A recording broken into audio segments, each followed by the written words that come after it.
स्वागत है आपका आपके अपने चैनल स्टडी विद प्रदीप में। बिहार या स्टेट की अगर हम बात करें तो ये स्टेट के लिए हम लोग लगातार जूलॉजी की अपनी कक्षाओं को आगे बढ़ा रहे हैं, जो आपके 11th-12th के लिए तो महत्वपूर्ण है ही है, लेकिन साथ में अगर 10 और 9 और 10 के लिए भी आप माध्यमिक के लिए भी पढ़ते हैं तो ये आपके जूलॉजी वाले पोर्शन को कवर कराएगा। यानी बायोलॉजी वाले पोर्शन में जो जूलॉजी का पोर्शन होगा उसके लिए महत्वपूर्ण है। हम लोग एनसीईआरटी पॉइंट्स से स्टार्ट किए थे और एनसीईआरटी पॉइंट्स में हम लोग एनसीईआरटी के माध्यम से आगे बढ़ने की कोशिश कर रहे हैं। जहाँ पे कल हमने फर्स्ट पार्ट में आपको पूरे एनिमल किंगडम से रूबरू कराया था और मैंने आपको एनिमल किंगडम का कैसे डिवीजन किया गया है ये भी मैंने आपसे बता दिया था। आप मान चलिए कि यहाँ से 2 से 3 प्रश्न आपके मिलने हैं, जो कि इसी क्लासिफिकेशन में कल डिस्कस के दौरान हमने हर एक पॉइंट पे चर्चा कर दी थी। अब मैटर बचता है कि अब हम लोग सेकंड पार्ट पे चलते हैं और सेकंड पार्ट यहाँ से आपका स्टार्ट शुरू होता है। फर्स्ट पार्ट आपका कंप्लीट हो चुका है, सेकंड पार्ट आपके हम स्टार्ट करते हैं यहाँ पे। तो लेवल ऑफ ऑर्गेनाइजेशन से हम लोग शुरू करें। देखिए अभी तक जो जीवों को बांटा गया था ये सभी इंग्लिश में लिखा हुआ, मैं एक एक की ट्रांसलेट करके आपको हिंदी बताते चलूँगा तो आपको मदद मिलेगी। देखिए जो आपका डिटेल कोर्स है, अगर आप 11th-12th की बात करेंगे, जब पीजीटी की वैकेंसी आएगी तो वहाँ पे मोस्टली कोर्स आपको इंग्लिश में ही मिलेगा।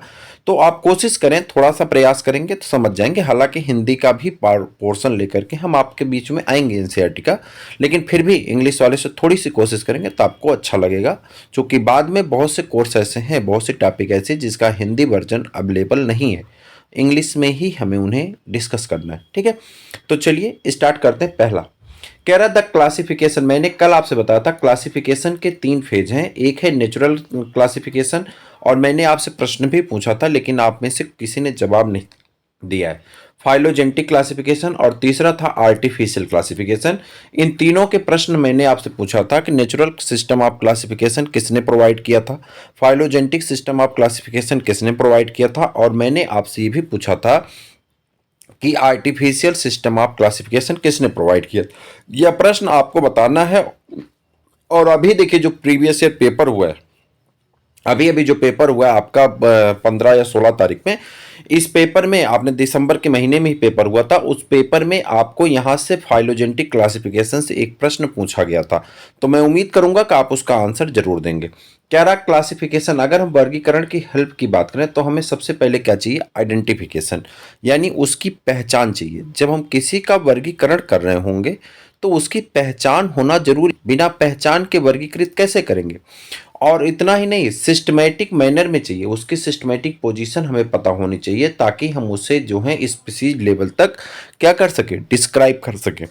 हमने आपको हेरेडियल सीरीज भी कल आपको चर्चा किया था थोड़ा सा उस वीडियो में। मैं आपको बता दूं हेरेडियल सीरीज आपकी शुरू होती कहाँ से, कहीं कहीं डोमेन दिया है, लेकिन डोमेन को अगर हम हटा दें तो हमारा शुरू होता कहाँ से, किंगडम से। ठीक है, किंगडम होता है। किंगडम में जैसे आपके 5 किंगडम सिस्टम क्लासिफिकेशन पे कल हमने चर्चा किया था, यहाँ एनिमल हम पढ़ रहे हैं तो एनिमल किंगडम हो गया। किंगडम के बाद आपका क्या हो जाता है, फाइलम होता है। फाइलम के बाद क्या आता है, क्लास आता है। क्लास के बाद क्या होता है, ऑर्डर होता है। ऑर्डर के बाद क्या होता है, फैमिली होता है। जीनस होता है, स्पीसीज होता है। इसी को हम लोग हेरेडियल सीरीज कहते हैं। ये सबसे ऊपरी हिस्सा होता है। कहीं कहीं डोमेन भी होते हैं, तो डोमेन अगर रहेगा तो डोमेन सबसे ऊपर का हिस्सा होता है, यानी टॉप पोजीशन है। अगर डोमेन को हटा दें तो सबसे मस्ट जो मोर पोजीशन पे है वो किंगडम है, और सबसे लोवेस्ट जो पोजीशन पे होता है वो कौन होता है, स्पीसीज होता है। तो हमें स्पीसीज लेवल तक किसी जीव को अगर स्टडी करना है तो सबसे पहले जरूरी है कि भाई हम उसके आइडेंटिफिकेशन जानते हो, उसकी पहचान हमें पता हो, उसका सिस्टमेटिक पोजीशन पता हो, और सबसे बड़ी बात है कि उसके स्पीसीज लेवल तक हम पहुंच सकें। आपसे एक प्रश्न और हम पूछेंगे, ये सभी प्रश्न हम प्रैक्टिस पेपर में कराएंगे कि आपको बताना स्पीसीज शब्द को सबसे पहले किसने दिया था, यानी वह कौन से वैज्ञानिक हैं जिन्होंने सबसे पहले स्पीसीज शब्द बोला था, यानी जात शब्द के बारे में बताया था। बहुत आसान क्वेश्चन है, प्रीवियस ईयर में कई बार पूछे गए हैं। प्रैक्टिस पेपर जैसे ही ये खत्म होगा तो पूरा हम आपको प्रैक्टिस पेपर कराएंगे। इसी एनसीईआरटी के बाद पूरा प्रैक्टिस पेपर, टोटल 1500 प्रश्न हैं और उन 1500 प्रश्नों में मैं दावा करूंगा कि पूरे एनिमल किंगडम से, चाहे वर्टिब्रेट से आए, चाहे कार्डेट से आए, चाहे आपका इनवर्टिब्रेट से आए, आपका एक भी प्रश्न छूटने वाला नहीं है। तो चैप्टर भी आपके आगे बढ़ते रहेंगे और उसी चैप्टर से रिलेटेड टॉपिक भी, यानी प्रैक्टिस पेपर भी आप करते रहेंगे। आगे बढ़ते हैं। कह रहा है इन स्पीट ऑफ डिफरेंस विभिन्नताओं को स्ट्रक्चर के आधार पर विभिन्नताएं हो सकती हैं। डिफरेंस ऑफ डिफरेंट एनिमल, अलग अलग एनिमल के अलग अलग स्ट्रक्चर हो सकते हैं, अलग अलग उनकी मार्फोलॉजिकल कैरेक्टरिस्टिक हो सकते हैं, एनाटॉमिकल डिफरेंस हो पाए जा सकते हैं, फिजियोलॉजिकल डिफरेंस पाए जा सकते हैं। तो हर एक एनिमल के डिफरेंस देखे जा सकते हैं। कह रहा कि इसके बावजूद certain fundamental feature individual of the, लेकिन कुछ ऐसे फीचर्स हैं जो सबके सेम होंगे। कह रहा जैसे मान लीजिए मनुष्य को ही हम एक उदाहरण के तौर पर लेते हैं, तो भी मनुष्य क्या है, अलग अलग है, सबकी एनाटॉमी मॉर्फोलॉजी अगर हम देखें तो हमें सब विभिन्न लगेंगे। लेकिन सच्चाई क्या है कि हमारी सब में बराबर की हड्डियां 206 हड्डियां हैं, मांसपेशियां बराबर हैं, ब्लड के 4 ही ग्रुप में से कोई होगा, आर्गन डेवलपमेंट एक जैसा है। तो कहीं ना कहीं फंडामेंटल सिमिलैरिटीज पाई जाती हैं। कौन कौन से सिमिलैरिटी देखी जा सकती हैं, जैसे देखिए the arrangement of the cell, cell का अरेंजमेंट होना एक प्रकार का जो है यहाँ पे पाया जाता है। सिमेट्री के बेसिस पे सिमिलैरिटी होती है। सिलोम, सिलोम क्या होता है, बॉडी कैविटी को कहते हैं। कल भी मैंने आपसे चर्चा किया था जब मैंने आपसे कहा था 3 तरह के सिलोम होते हैं। एक होता है एसिलोमेटिक एनिमल जिसमें सिलोम नहीं पाए जाते हैं, जिसे प्लेटेहेल्मिन्थीज है। उसके बाद सिलोमेटिक होते हैं, स्यूडोसिलोमेटिक जैसे एस्केल्मिन्थीज था, निमेटोडा भी कहते हैं। और तीसरा था सिलोमेट जो आपका स्टार्ट होता है एनिलीडा से लेकर के आगे तक सब में जाता है। तो सिलोम बॉडी कैविटी के आधार पे है, या यूसिलोमेट कहते थे उसे। पैटर्न ऑफ डाइजेस्टिव सिस्टम, जो हायर एनिमल है उनमें डाइजेस्टिव सिस्टम के पैटर्न पे, सर्कुलेटरी सिस्टम, रिप्रोडक्टिव सिस्टम, कुछ ऐसे बेसिक चीजें हैं जिसमें सब में क्या पाई जाती है, सिमिलैरिटीज पाई जाती है। आगे आते हैं, कह रहा लेवल ऑफ ऑर्गेनाइजेशन, जीवों का ऑर्गेनाइजेशन कैसा है, संगठन कैसा है, इसके बारे में चर्चा करेंगे। 2 तरह का आपने संगठन देखा। पहला संगठन क्या था कि प्रोटोप्लाज्मिक लेवल पे, सेलुलर लेवल पे, फिर tissue organ, organ grade level पे। 3 तरह का आपने देखा था, जिसे हम लोग बेसिकली 2 तरह का कहते हैं, एक सेलुलर लेवल और एक tissue organ, organ system level पे। लेकिन प्रोटोप्लाज्मिक लेवल भी हमें जानना है, क्योंकि प्रोटोप्लाज्मिक लेवल में भी कई हमारे जीव आते हैं। चलिए यहाँ पे देखते हैं, एक नजर डालते हैं। यहाँ पे कह रहा all members of kingdom Animalia are multicellular, सभी एनिमल कैसे होते हैं, मल्टी सेलुलर होते हैं। अर्थात कहने का अर्थ ये है कि जो मल्टी सेलुलर एनिमल की बात हो रही है, ये मल्टी सेलुलर एनिमल आपके कैसे होंगे, तो ये मल्टी सेलुलर एनिमल आपके, इनके शरीर के जो स्ट्रक्चर होगा वो मल्टी सेलुलर होगा, यानी कोशिकाएं एक से ज़्यादा हो सकती हैं। हेट्रोट्रॉपिक होंगे। हेट्रोट्रॉपिक का मतलब होता है कि इनकी बॉडी का जो ऑर्गेनाइजेशन है, यानी माफ करिएगा, ये जो हेट्रोट्रॉपिक हैं ये अपना भोजन स्वयं से नहीं बना पाते, बल्कि भोजन के लिए क्या होते हैं, किसी न किसी पर निर्भर रहते हैं। भोजन के लिए इन्हें किसी न किसी जीव के ऊपर क्या होना होता है, निर्भर होना होता है।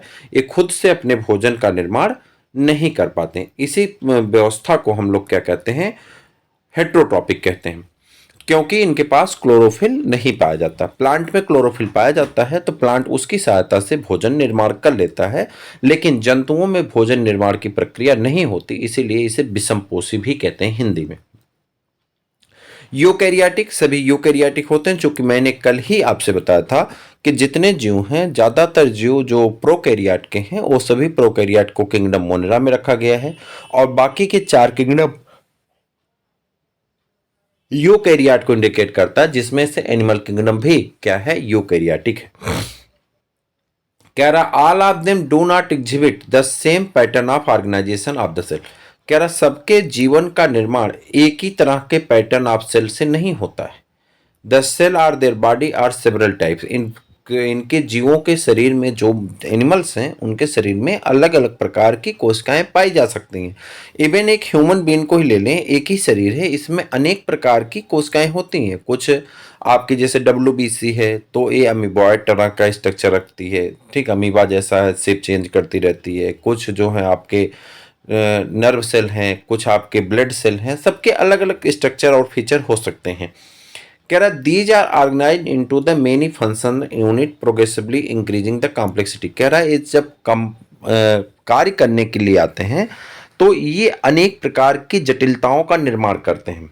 कार्य करने के लिए जब आगे बढ़ेंगे तो अनेक प्रकार की जटिलताएं बनेंगी, क्योंकि अगर कोशिकाओं की संख्या ज़्यादा है, वर्क डिवीजन है, तो जटिलता तो आनी लाजमी है। हर एक ऑर्गन के अलग अलग फंक्शन है, तो जटिलता तो आपके सामने देखने को मिलेगी ही। आगे बढ़ा जाए, एकदम बेस को मजबूत करते हुए चलिए, चूंकि इस बार जो है एनिमल ये जो आपका ये स्टेट हो चाहे आपका जो एग्जाम हो, उसमें ये भरोसा रखिए कि आपको 100 आउट 100% के स्कोर के साथ चलना है, ताकि मेरिट कहीं पे भी बने आप एलिमिनेट ना हो सके, आपका सिलेक्शन पक्का हो सके। इसीलिए आप इस पे जुट जाइए। अभी बॉटनी की क्लास आपकी स्टार्ट नहीं है, इस समय पूरा फोकस जूलॉजी पे है। तो जूलॉजी की कोशिश हमारी है। बॉटनी की बहुत सी क्लासेस ऐसे हैं जिसमें हमने एग्जाम पॉइंट्स आपको करा रखे हैं। वह एग्जाम पॉइंट आपके पेपर में 18 क्वेश्चन सीधे सीधे मिले हैं। जो लोग इससे लिए थे वो सब लोग इसको बताए हैं, कमेंट किए हैं बॉक्स में, मैसेज भी हम कभी दिखाएंगे। चूँकि ये काम मुझे थोड़ा पसंद नहीं है कि मैं किसी के नंबर को, किसी के स्क्रीनशॉट को आपको दिखाऊं, चूँकि आप कुछ समझ के हमने मैसेज करते हैं, स्क्रीनशॉट भेजते हैं, तो मैं आपकी प्राइवेसी को बाहर नहीं करना चाहता। तो उसी तरह से बहुत से लोगों ने भेजा है भाई 18 क्वेश्चन, कोई किसी किसी ने 22 क्वेश्चन कहा, जबकि एग्जाम पॉइंट टोटल में है और एक एग्जाम पॉइंट में 50 प्रश्न हैं। तो उस हिसाब से अगर हम देखें तो टोटल हमने जो है 1000 लगभग प्रश्नों को हमने प्रैक्टिस कराया। और उन 1000 प्रश्नों में आप मान के चलिए कि आपके सामने कितने प्रश्न आ गए, तो 18 प्रश्न आ गए। अगर सब्जेक्ट के 18 प्रश्न आपके पीएचडी में मिल जाते हैं, ये बहुत बड़ी बात होती है, same to same, line to line. उसके बावजूद कई ऐसे चीज़ें थे, जैसे हमने कहा एनसीईआरटी पढ़ लीजिए, एनसीईआरटी पॉइंट्स थे, कई प्रैक्टिस पेपर भी हम आपको ऑर्गेनाइज कर रहे थे, लेकिन नहीं हो पाए, ख़त्म नहीं हो पाए, तो कोर्स बच गया। इस बार पूरी कोशिश है जूलॉजी में हमें 100 आउट 100% स्कोर करना है और हर एक प्रश्न को यहाँ से गुजरते हुए देखना है। चलिए आगे बढ़ते हैं, सेलुलर लेवल पे आते हैं, चर्चा करते हैं यहाँ पे। कह रहा इन दिस लेवल, अगर हम सेलुलर लेवल की बात करें तो कह रहा in this level the body show some division labour of many cell एवं कह रहा कि यहाँ पे जो डिवीजन है कार्य का वो सेलों में देखने को मिलता है। They are the remarkable independent to can change their form and function. कह रहा सेल में ये कैरेक्टर है कि वो अपने फॉर्म और फंक्शन को क्या कर सकते हैं, चेंज कर सकते हैं। आवश्यकता पड़ने पे अपने स्ट्रक्चर और फंक्शन को क्या कर सकते हैं, चेंज कर सकते हैं। It is found in the sponge, ये कहाँ देखा जाता है, स्पंज में। सेलुलर लेवल का ऑर्गेनाइजेशन कहाँ देखा जाता है, स्पंजेज में। और स्पंजेज किस में है, तो आप कहेंगे फाइलम पोरीफेरा के अंतर्गत। कहाँ है, फाइलम पोरीफेरा में स्पंजों को रखा गया था। स्पंज में आप देखेंगे सेलुलर लेवल का ऑर्गेनाइजेशन पाया जाता है और ये अपने आवश्यकता के अनुसार सेलों को मॉडिफाइड कर सकते हैं, चेंज कर सकते हैं। आगे देखिए, कह रहा है the body of consist of many cell arrange are loose cell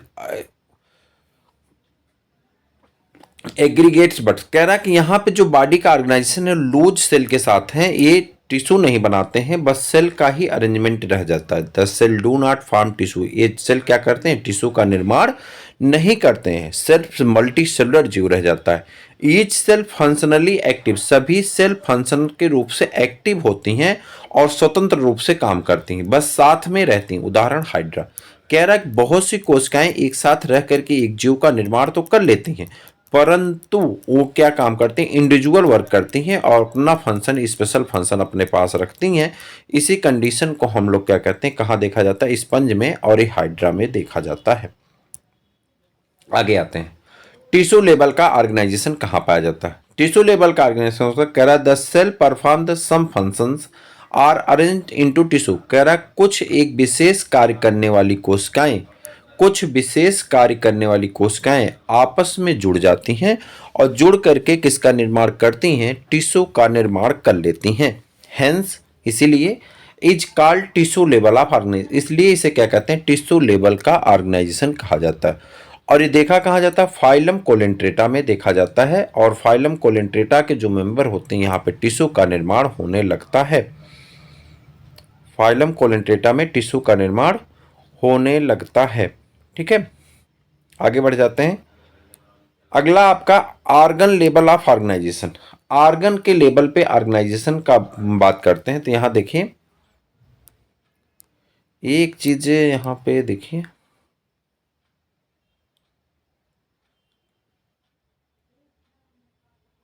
किसी बात हो रही सेलुलर लेवल का ऑर्गेनाइजेशन ना, ये देखिए यहाँ पे एग्जाम्पल गलत आ गया भाई, ये एग्जाम्पल गलत होगा, हाइड्रा नहीं आ गया, यहाँ पे स्पंज होगा। ठीक है, स्पंज होगा। ये मैं आपको बताऊं, जो हाइड्रा है ये हाइड्रा में टिश्यू लेवल पाए जाते हैं। टिश्यू लेवल का ऑर्गेनाइजेशन पाया जाता है, एक कोलेंट्रेटा का मेंबर होता है, ठीक है। तो ये थोड़ा सा मिसप्रिंट हो गया, यहाँ पे टाइपिंग मिस्टेक है, यहाँ पे स्पंज होना चाहिए, हाइड्रा नहीं होना चाहिए, ठीक है। इसको आप कट कर दीजिए, यहाँ पे क्या होगा, स्पंज होगा। हाइड्रा कहाँ जाएगा, हाइड्रा इसमें आएगा, टिश्यू लेवल के ऑर्गेनाइजेशन, ठीक है। इसको कट करके यहाँ पे स्पंज कर लीजिए, एक गलत टाइप हो गया, ठीक है। आगे आ जाते हैं, आर्गन लेवल के ऑर्गेनाइजेशन की बात करते हैं। कह रहा है कि in Platyhelminthes there are the higher phyla, ये हायर फाइला होता है प्लेटीहेल्मिन्थीज, फाइलम में तीसरे लेवल पे आ गया, हायर फाइला है। Tissue are group together to organ, tissue आपस में जुड़ करके, टिश्यू आपस में जुड़ करके किसका निर्माण कर देते हैं, आर्गन का निर्माण कर लेते हैं। Each specialised for the particular function, सभी आर्गन एक ही प्रकार के फंक्शन के लिए जिम्मेदार होते हैं। यानी इसमें जो टिश्यू से आर्गन बना है तो उसमें जितने तरह के टिश्यू हैं, यानी जो टिश्यू है वह आर्गन जो है एक ही कार्य करेगा, चाहे टिश्यू कितने भी प्रकार के हों, तो वह आर्गन एक ही कार्य करने के लिए स्पेशलाइज्ड होता है। आर्गन लेवल का ऑर्गेनाइजेशन कहा जाता है, किसमें पाया जाता है, प्लेटीहेल्मिन्थीज में। और प्लेटीहेल्मिन्थीज का जो एग्जाम्पल होता है वो कौन है, आपका प्लेनेरिया है। कौन है, प्लेनेरिया है, आप सब जानते हैं, लीवर फ्लूक होता है, ये सब। आर्गन सिस्टम लेवल का ऑर्गेनाइजेशन कहाँ पाया जाता है, तो ये आर्गन सिस्टम लेवल का एनिलिडा में, आर्थ्रोपोड में, मोलस्का में, इकाइनोडर्मेटा में, कार्डेट में, सभी में आर्गन सिस्टम लेवल का ऑर्गेनाइजेशन देखने को मिलता है। आगे देखिए, कह रहा है the digestive system of Platyhelminthes have only single opening. ये प्रश्न आपके लिए इंपॉर्टेंट है। जो प्लेटीहेल्मिन्थीज के मेंबर्स होते हैं, यानी आर्गन सिस्टम लेवल का ऑर्गेनाइजेशन यहीं से स्टार्ट होता है, और प्लेटीहेल्मिन्थीज के मेंबर में सिंगल ओपनिंग पाई जाती है, यानी माउथ का भी काम करता है, वही एनस का भी काम करता है, एक ही ओपनिंग होती है। तो कह रहा है सिंगल ओपनिंग पाई जाती है डाइजेस्टिव सिस्टम में, outside of the body serve as both mouth and anus, जो दोनों का काम करता है, माउथ का भी एनस का भी। आपसे प्रश्न पूछा जाएगा, इसीलिए इसे क्या कहते हैं, इनकम्प्लीट डाइजेस्टिव सिस्टम कहते हैं। इसे क्या कहा जाता है, इनकम्प्लीट डाइजेस्टिव सिस्टम कहा जाता है इनकम्प्लीट डाइजेस्टिव सिस्टम कहा जाता है। अगर कंप्लीट डाइजेस्टिव सिस्टम होता तो इसमें दो ओपनिंग होती है, माउथ की अलग ओपनिंग होती है और एनस की अलग ओपनिंग होती है। अब आपसे पूछ लेता है कि incomplete digestive system are present in, और चार ऑप्शन दे देते हैं, वहां पे ऑप्शन में आपको ढूंढ के बताना होगा। तो आप प्लेटीहेल्मिन्थीज को ढूंढिएगा और वहां बताइएगा कि इनकम्प्लीट डाइजेस्टिव सिस्टम किस में पाया जाता है, प्लेटीहेल्मिन्थीज में। दिमाग लगाएगा तो प्लेटीहेल्मिन्थीज के किसी जीव का नाम दे देगा। आगे हम लोग उसके बारे में पढ़ने वाले हैं, ठीक है। आगे बढ़ते हैं। Another example of two type of the circulatory system, इसी प्रकार से दो तरह का सर्कुलेटरी सिस्टम भी होता है, एक ओपन टाइप का सर्कुलेटरी सिस्टम और एक क्लोज टाइप का सर्कुलेटरी सिस्टम। जो ओपन टाइप का सर्कुलेटरी सिस्टम होता है, इसमें blood chamber to chamber move करते हैं। ब्लड कहाँ मूव करते हैं, चैम्बर टू चैम्बर मूव करते हैं। और जो क्लोज टाइप का सर्कुलेटरी सिस्टम होता है, इसमें ब्लड जो है आर्टरी, वेन और कैपिलरी में मूव करते हैं। किसमें मूव करते हैं, आर्टरी, वेन और कैपिलरी में मूव करते हैं। आगे बढ़ जाते हैं। सिमेट्री के आधार पे जीवों को बांटा गया है। मैंने ऊपर ही बताया था आपको, सिमेट्री के बेसिस पे जीवों को हम क्या करते हैं, बांट देते हैं। तीन तरह की सिमेट्री की बात की जाती है कि एक में जिसमें सिमेट्री ना पाया जाए, तो इसे कहते हैं एसिमेट्रिकल एनिमल, इसे कहते हैं रेडियल सिमेट्री, और इसे कहते हैं बायलेटरल। डिफरेंस क्या है मैं आपको बता रहा हूं। आप देखिए, जो रेडियल सिमेट्री का एनिमल है, सेंटर एक्सिस से हम किसी भी प्लेन ऑफ सिमेट्री से इसको काट करके हम इसे दो बराबर भागों में क्या कर सकते हैं, बांट सकते हैं। जो रेडियल सिमेट्री को देखिए, इस प्लेन से भी काटे तो दो बराबर भागों में, इस प्लेन से भी काटे दो बराबर भागों में, अगर हम ऐसे काटे तो भी दो बराबर भागों में, ऐसे काटे तो भी दो बराबर भागों में। अर्थात जो रेडियल सिमेट्री के ऑर्गेनिज्म है, सेंट्रल एक्सिस से हम उन्हें किसी भी डायरेक्शन में काट दें तो दो बराबर भागों में बंट जाते हैं। ऐसी कंडीशन को हम लोग क्या कहते हैं, रेडियल सिमेट्री कहते हैं। जो बायलेटरल सिमेट्री, अगर हम मान लो इसको ऐसे बीच से काट दें तो दो बराबर भागों में नहीं बटेगा, अगर हम ऐसे काट दें तो भी दो बराबर भागों में नहीं कटेगा, ऐसे काटें तो भी दो बराबर भागों में नहीं कटेगा। अर्थात इसे हमें दो बराबर भागों में बांटने के लिए सेंट्रल एक्सिस से सिर्फ एक लाइन हम बांट सकते हैं, जिससे राइट और लेफ्ट डायरेक्शन में हमें जीवों का निर्माण होगा। तो जो राइट और लेफ्ट हमें मिलेंगे, ये किस में मिलता है, बायलेटरल में मिलेंगे। बायलेटरल में हमें कौन मिल जाएगा, राइट और लेफ्ट मिल जाएंगे। लेटरल में आपको बायलेटरल में आपको राइट और लेफ्ट मिलेंगे। उसी की बात हो रही। कह रहा the symmetry refers to arrange of the part of the opposite side of the body of the three dimensional animal on the basis of the two type. यहाँ आप देखिए एसिमेट्रिकल एनिमल, ऐसे एनिमल जिसकी सिमेट्री क्लियर ही ना हो, ऐसे animal को हम लोग क्या कहते हैं, एसिमेट्रिकल, असममित प्राणी कहा जाता है हिंदी में। Animal in which any plane passes through central does not divide them into the equal half। कह रहा सेंट्रल से जाने वाली कोई भी प्लेन उसे दो बराबर भागों में नहीं काट सकती, इसी कारण इसे क्या कहते हैं, एसिमेट्रिकल एनिमल कहते हैं। और इसका सही एग्जाम्पल कौन होता है, स्पंज होते हैं, यानी फाइलम पोरीफेरा के जो मेंबर होते हैं वो। अगला है सिमेट्रिकल एनिमल। सिमेट्रिकल एनिमल में the body of the same animal can be divided into two similar equal halves by one और more plane, such animals are called symmetrical. ऐसे एनिमल क्या कहलाते हैं, सिमेट्रिकल एनिमल कहलाते हैं। जब हम उन्हें काटते हैं किसी न किसी प्लेन से तो दो या दो से ज़्यादा बराबर हिस्सों में बंट जाए, तो ऐसी स्थिति को हम लोग क्या कहते हैं, सिमेट्रिकल एनिमल कहते हैं। दो ही बराबर भागों में, दो से ज़्यादा नहीं। रेडियल सिमेट्री, रेडियल सिमेट्री में देखिए when any plane passes through the central axis, जब कोई प्लेन सेंट्रल एक्सिस से गुजरे, the body divide of the organ into two identical half, तो बॉडी कितने हिस्सों में बंटनी चाहिए, दो बराबर हिस्सों में बंटनी चाहिए। ऐसे हिस्से को क्या कहते हैं, रेडियल सिमेट्री कहते हैं। सिलेंट्रेट्स, टिनोफोर्स और इकाइनोडर्मेट्स इसके एग्जाम्पल हो जाते हैं। रेडियल सिमेट्री के एग्जाम्पल कौन है, सिलेंट्रेट है, टिनोफोरा है। इकाइनोडर्मेटा का जो एनिमल होता है, वो जो मेन एनिमल होता है वो रेडियल सिमेट्री रखता है, लेकिन जो लार्वा होता है, लार्वा में कौन सी सिमेट्री पाई जाती है, वो उसमें पाई जाती है बाईलेटरल सिमेट्री पाई जाती है। ठीक है, आगे आते हैं। बाईलेटरल सिमेट्री इन सम एनिमल, कुछ ऐसे एनिमल्स हैं body can divide into identical left and right, body divide होती है, लेफ्ट हिस्सा यानी बाएं हिस्से और दाएं हिस्से में डिवाइड हो जाती है। Only one plane of symmetry, एक ही हिस्से से काट ही सकते हैं। This is called the bilateral symmetry, for example annelids, arthropods etcetera. Diploblastic और ट्रिप्लोब्लास्टिक ऑर्गेनाइजेशन, ठीक है, डिप्लोब्लास्टिक में देखिए और triploblastic, germ layer are group into having unit during early stage of the embryonic development. These germ layers differentiate into give rise to all tissue organ fully form of the individual. On the basis of germ layer, germ layer के बनने के आधार पे, germ layer का मतलब embryonic development में जो germ layer बनती है उसके बनने के आधार पे एनिमल को दो भागों में बांटा गया है। कौन कौन से हैं, देखो डिप्लोब्लास्टिक का आप स्ट्रक्चर देखिए, ये आपका क्या है, एंडोडर्म, कहाँ गया भाई, ये आपका एंडोडर्म है। ए वाला जो हिस्सा है किसका है, एंडोडर्म का, इधर भी एंडोडर्म है। और ये जो हिस्सा है ए एक्टोडर्म का है, आप देख पा रहे हैं। लेकिन एंडोडर्म और एक्टोडर्म के बीच में जो डिप्लोब्लास्टिक है, यहाँ पे मेजोग्लिया पाया जाता है, मेजोलिया पाया गया। और जो ट्रिप्लोब्लास्टिक है, यहाँ पे क्या पाए जाते हैं, एक और लेयर पाई जाती है जिसे मेजोडर्म कहते हैं। ये तीन लेयर से बना है इसलिए इसे ट्रिप्लोब्लास्टिक, और इसमें दो लेयर पाए जाते हैं इसलिए इसे डिप्लोब्लास्टिक कहते हैं। कह रहा है animal in which cells are arranged into two embryonic layer, कह रहा है एनिमल में अगर दो ही एम्ब्रियोनिक लेयर पाई जाए, ऐसे एनिमल जिसमें दो ही एम्ब्रियोनिक लेयर पाई जाती हैं, ऐसे एनिमल को हम लोग डिप्लोब्लास्टिक कहते हैं। और उसमें एक बाहर की तरफ एक्टोडर्म होगी और अंदर की तरफ इंटरनल लेयर को एंडोडर्म कहते हैं, डिप्लोब्लास्टिक एनिमल कहते हैं। और इसके बीच में क्या पाया जाता है, मेजोलिया पाया जाता है, are present between the ectoderm and endoderm of coelenterates. आगे आते हैं triploblastic, the animals in which developing embryo has third germinal layer mesoderms in between the ectoderm and endoderm.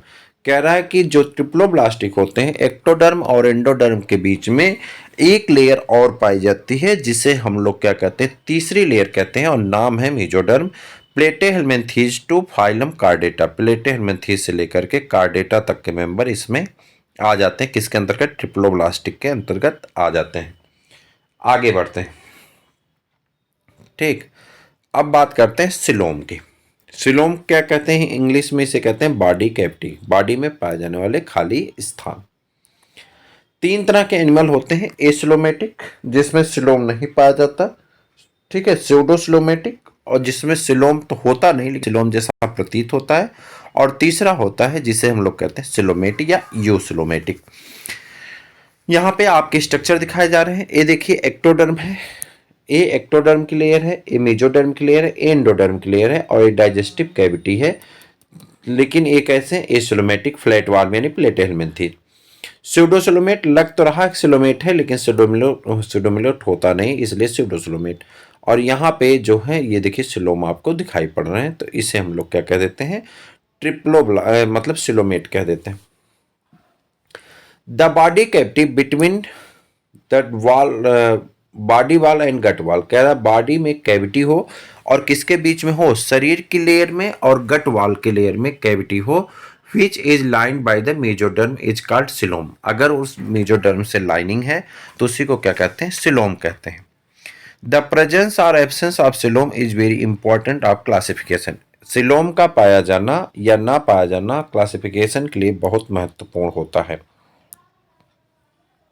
Coelomate, the animals in which body cavity are absent are called, acoelomate होगा, यहाँ spelling C छूट गई है। तो कह रहा है जिसमें बॉडी कैविटी नहीं पाई जाती उसे क्या कहते हैं, acoelomate. For example Porifera, Platyhelminthes, Coelenterata, Ctenophora, flatworm, ये सभी किसमें आते हैं, ए सिलोमेट में आते हैं। स्यूडोसिलोमेट कह रहा है कि the some animals the body cavity not line by the mesoderm, इसकी बॉडी कैविटी मेजोडर्म से लाइन नहीं होती। Mesoderm is present scattered pouch between the ectoderm and endoderm, such a body cavity known as the pseudocoelom passing of the Aschelminthes. ये किसके पास पाया जाता है, Aschelminthes के पास ऐसे स्ट्रक्चर पाए जाते हैं। उसके बाद आते हैं सिलोमेट। सिलोमेट में यूज सिलोमेट भी कहते हैं इसे, ट्रू सिलोम पाए जाते हैं, सिलोमेट कहलाते हैं। सिलोम जो है a within the mesoderm and therefore line by the mesodermal tissue, externally by the parietal peritoneum and internally visceral peritoneum से कवर्ड होते हैं। अब बात करते हैं सेगमेंटेशन की, यानी खंडी भवन कहते हैं हिंदी में। इन सम एनिमल, कुछ जानवरों में the body is externally and internally divide into segments. Body शरीर की जो है ये एक्सटर्नली और इंटरनली किस में डिवाइड है, सेगमेंट में, या इसी को सोमाइट्स कहते हैं। Repeating at least of the some organs. Segmentation can be following to type. कैसे होता है, मेटामेरिक सेगमेंटेशन। मेटामेरिक सेगमेंटेशन क्या है, segmentation that simultaneously divided body both externally and internally is called metamerism और metameric segmentation. This kind of segmentation is found in the annelids, arthropods and cardids। इस तरह का segmentation किस में पाया जाता है, एनिलीडा में, आर्थ्रोपोडा में और कार्डेटा में। Pseudometameriz, it is found in the tapeworm। एक किस में पाए जाते हैं, टेपवार्म में पाए जाते हैं। ठीक, the body is divided into part of segments called proglottids. इसमें पार्ट ऑफ सेगमेंट्स होते हैं जिसे हम लोग क्या कहते हैं, प्रोग्लाटिड्स कहते हैं। They develop from the neck but are not embryonic origin, such as the reptation and appear due to the repeated budding is known as the false segmentation या pseudometamerism कहलाता है। अब आते हैं नोटोकार्ड पे। नोटोकार्ड क्या होता है, इट इज द मेजोडर्मली डेराइव्ड, पहला तो यही मेजोडर्मली होता है। रॉड लाइक स्ट्रक्चर होता है, found by the dorsal side, dorsal side में पाए जाते हैं, एम्ब्रियनिक डेवलपमेंट में होते हैं एनिमल में। They are notochord are called the chordate, जिसमें नोटोकार्ड पाए जाते हैं ऐसे एनिमल को कार्डेट कहते हैं, और जिसमें नोटोकार्ड नहीं पाए जाते हैं ऐसे एनिमल को नॉन कार्डेट कहते हैं। पोरीफेरा से इकाइनोडर्मेटा नॉन कार्डेट को इंडिकेट करता है। इंपॉर्टेंट फीचर, और भी बहुत सारे इंपॉर्टेंट फीचर, जैसे सिफोलाइजेशन क्या है, it is the differentiate head anterior part of the body. It involve in the concentration nerve tissue sensory organ and head.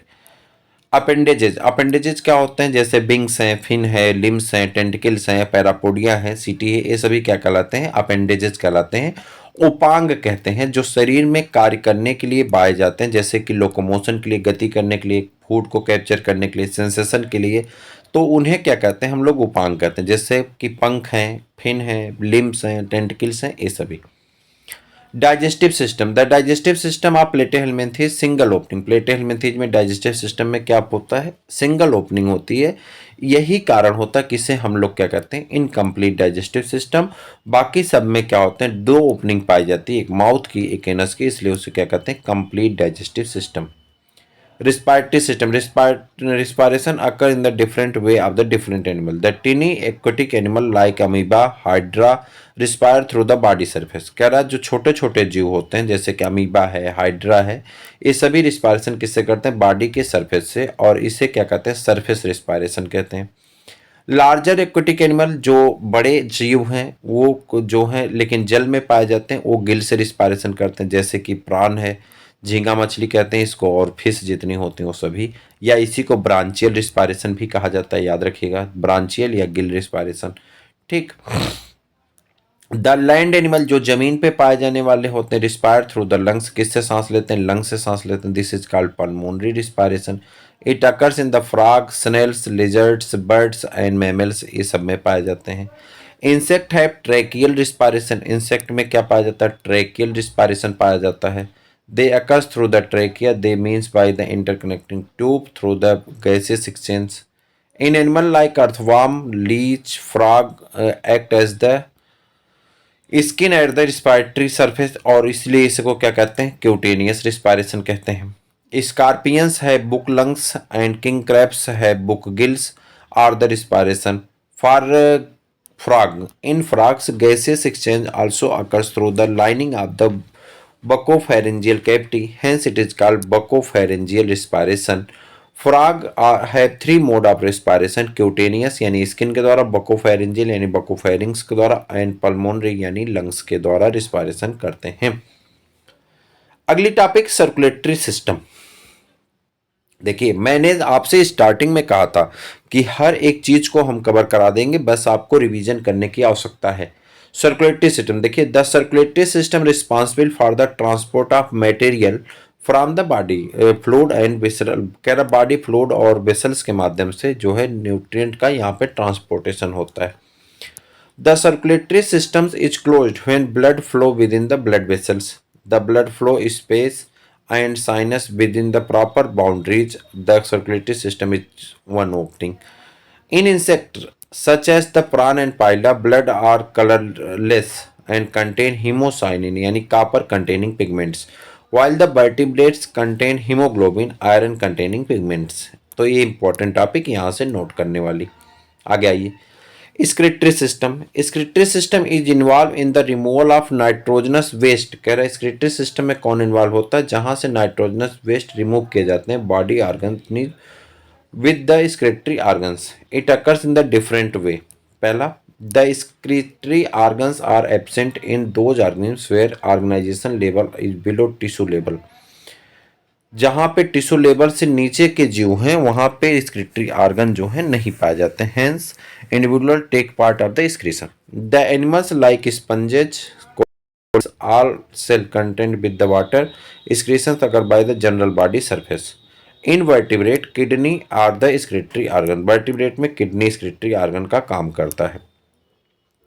Based on excretory products, animal can be classified into four categories as the given below. Amniotic excretory products as amino acid. Amniotic में excretory product क्या होता है? amino acid. For example, starfish, unio. Ammonotelic excretory products is ammonia. For example, most invertebrates and some mollusca. Ureotelic excretory products is urea. For example, cartilaginous fish, snail, prawn, mammals and aquatic reptiles. Uricotelic जो urea का उत्सर्जन करते हैं, uric अम्ल का उत्सर्जन करते हैं excretory product uric acid, insect terrestrial क्यूटेनिया crustaceans, lizards, snake, birds, etc.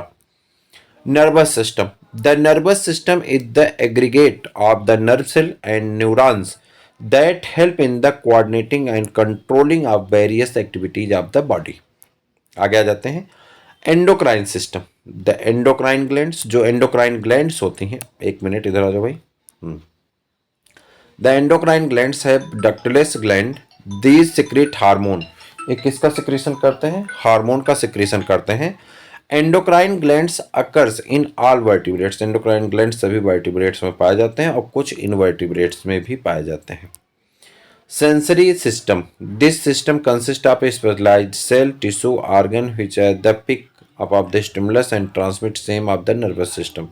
Sensory system consists of different structure and different organs such as the antenna यानी electrical smell, tentacles, skin, statocyst, balancing organ, hearing, olfactory smell, taste bud, eye vision, lateral lines organ, current receptors,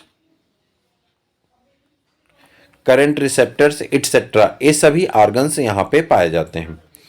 अगर बात करते हैं skeleton system की, तो skeleton system हम लोग देखेंगे कि skeleton system is the hard internal organ. Skeleton system में क्या होता है, हार्ड इंटरनल ऑर्गन पाए जाते हैं। एक्सटर्नल फ्रेमवर्क जो होते हैं वो भी provide support and shape of the body. और इसके बाद अगर हम यहाँ पे ध्यान दें तो आपके सॉफ्ट बॉडी का फॉर्मेशन होता है प्लेटेहेल्मिन्थीज में, स्केलेमेन्थीज में, एनिलिडा में। और स्केलेटन सिस्टम जो होते हैं एक कई प्रकार के हो जाते हैं। देखिए इसके बाद आपके 2 पॉइंट्स और बचे हैं, तो आप मान चलिए कभी आपको कितने पढ़ने हैं, ज़्यादा नहीं पढ़ने, 3 से 4 पॉइंट और पढ़ने हैं, तो पूरा आपको ख़त्म करना है। लगभग 20 मिनट आपको टाइम लगेंगे, उसके बाद आपके पॉइंट्स ख़त्म हो जाएंगे। 20 मिनट बाद हम लोग इस क्लास को ओवर कर लेंगे, तो 20 मिनट बाद हम लोग खाली हो जाते हैं। बात करते हैं स्केलेटन सिस्टम में। स्केलेटन सिस्टम की बात हो गई, अब आते हैं एक्सोस्केलेटन। कुछ ऐसे स्केलेटन पार्ट्स हैं जो बॉडी के बाहरी हिस्से पे पाए जाते हैं, जैसे कि the hard supporting and protective framework. ये हार्ड होते हैं, सपोर्टिव होते हैं, सहारा देते हैं और सुरक्षा का भी कार्य करते हैं। External of the body, it is made up of the non living things. ये किससे बने होते हैं, नॉन लिविंग मटेरियल से बने होते हैं। For example external cell of the Mollusca, जो सेल पाई जाती हैं एक्सटर्नल वो मोलस्का में, वो क्या होते हैं, नॉन लिविंग थिंग्स हैं।